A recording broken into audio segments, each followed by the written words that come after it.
Well, I'm Dr. Jackie Kraveka. I'm a pediatric oncologist at the Medical University of South Carolina in Charleston. So I have a research lab that focuses on studying neuroblastoma, studying the biology of it, and trying to develop new treatments for this disease. It's the most common solid tumor of infancy.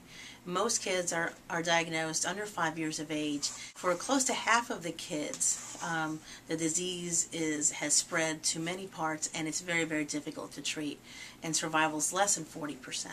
Our goal is to change that. So what we focus on the lab is a couple of things. One is studying differences between the low-risk tumor and the high-risk tumors, and try to identify the factors or proteins that are different in the high-risk tumors, so we can work in collaboration with others on drug development for new treatments for neuroblastoma. And our goal is to take what we find in the lab and to apply that so that we can to future clinical trials.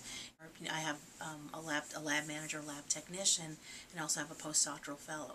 So while I'm taking care of patients and I'm not physically in the lab, I can tell them let's do these experiments, and they can keep the work going. One of the things that we're hoping to get underway in the next year or so is a form of radiotherapy that's specific for neuroblastoma called MIBG therapy, to try to develop what we find in the lab and take them to clinical trials for children who relapse, and to take those effective therapies into upfront trials.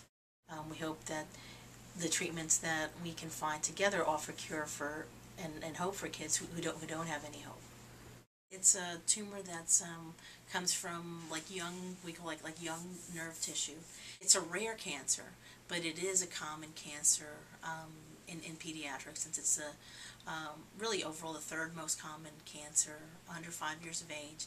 And in infancy, it's the most common solid tumor that's diagnosed.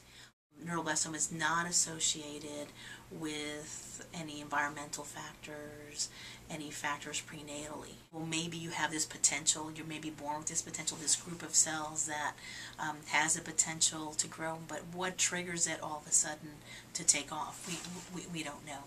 One of the things that Whitney has done is to start this foundation to help raise awareness and to help raise money for neuroblastoma research. The money that Whitney has raised, it's just amazing. There's so little money, if you think comparatively, raised for pediatric cancer research. One of the things we always say is it's only research is going to find a cure. Only research is going to cure childhood cancer.